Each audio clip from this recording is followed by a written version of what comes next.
Corona के मामले कम होने के बाद अब संविदा पर जांच करने वाले लैब टेक्नीशियनों की छुट्टी की जा रही है। 46 में से 16 कर्मचारियों को बाहर का रास्ता दिखा दिया गया है। छटनीशुदा कर्मचारियों ने आज सीएमओ दफ्तर पर प्रदर्शन कर नाराजगी जताई। निकाले गए कर्मचारियों ने आरोप लगाया कि उनके साथ भेदभाव किया गया है। कई अनट्रेन्ड और बिना डिग्री वाले कर्मचारियों को बरकरार रखा गया है, जबकि डिग्री वाले लोगों की सेवाएं खत्म कर दी गई हैं। इस बारे में जिले के सीएमओ डा. नानक सरन का कहना है कि कोविड के मामले कम होने के बाद अब कर्मचारियों की संख्या कम की जा रही है। इसी के तहत संविदा पर रखे गए कर्मचारियों की छंटनी की जा रही है। धीरे धीरे कर संविदा के सभी कर्मचारियों को हटाया जाना है। मोबाइल वैन को पहले ही खत्म किया जा चुका है। अब सिर्फ सरकारी सेंटर पर ही टेस्टिंग होंगी।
बताइए पूरी बात। ये हम लोग जो कोविड में समय है, मान लीजिए 1 महीने का भी बड़ा है वहाँ लखनऊ से, तो इसके बीच में हम लोगों को निकाल दिया गया। अब 1 महीने का जो सब लोग 16 लोगों को निकाल दिया गया है, उसमें 3-4 लोग वापस भी आ गए। तो वही सोचा कि जैसे सब आ रहे हैं, 3-4 लोग हैं, सबको वापस किया जाए 1 महीने के लिए, जब तक चल रहा है सिस्टम। बस यही। नाम बताइए। आशीष कुमार। भैया ये बताइए कि क्या समस्या है आप लोगों की और क्या काम आप लोग कोविड के दौरान आपने किया और अब आपको आपकी सेवाएं समाप्त कर दी गई, कब की गई हैं और क्या मांग है आपकी? सर हम लोग 2020 से कार्यरत थे सर, और कोविड काल में हम लोग इतना सब लोग जब अंदर थे तो हम लोग डोर टू डोर जा कर के जो हम लोग जांच कर रहे थे।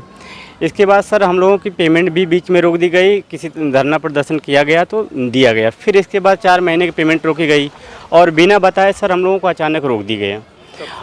अब 1 तारीख से कहा गया कि आप लोगों की सेवा को कार्यमुक्त किया जा रहा है। इसके बाद फिर 2 दिन नहीं बीता सर कि लोग जुगाड़ लगा के 2-4 लोग वापस हो गए।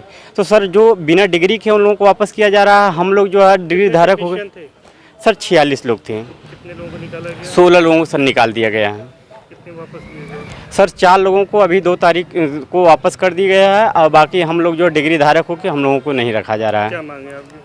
सर हम लोगों की यही मांग है कि जैसे 4 लोगों को वापस किया जा रहा है, वैसे हम लोगों को जो एक्सटेंशन 1 महीने का हुआ है इस कोविड का, उस हम लोगों को भी 1 महीने का सेवा दिया जाए। नाम बताइए। मेरा नाम रोशन सरोज। ये ऐसा है कि कोरोना केसेस घट रहे हैं, पूरे देश प्रदेश में घटते जा रहे हैं और हमें 1 अप्रैल से जो गाड़ियां मिलती थी वो भी गाड़ियां बंद हो चुकी हैं। धीरे धीरे ये जो हमारे लैब टेक्नीशियन, लैब असिस्टेंट, उनके द्वारा कार्य कराया जाएगा। तो धीरे धीरे स्टेप बाय स्टेप धीरे धीरे हम सबको समाप्त कर देंगे और जो हमारे मेन सेंटर्स पे लगे हुए हैं जो मेडिकल कॉलेज में, वही रखेंगे, क्योंकि ना मेरे पास गाड़ियां हैं और उसी तरह जितना ये सैंपल करते हैं, सैंपलिंग भी कम हो रही है। उस आधार पे प्रत्येक को 100 सैंपल पर दिन करना है। तो अगर महीने में वो 3000 सैंपल नहीं कर पा रहे हैं या ज़रूरत नहीं है, तो ऐसे लेकर धीरे धीरे सभी को बैठा दिया जाएगा और जब भी कोई प्राथमिकता निकलेगी किसी द्वारा, इनको प्रायोरिटी के आधार पे, अनुभव के आधार पे इनको हम पुनः रख लेंगे।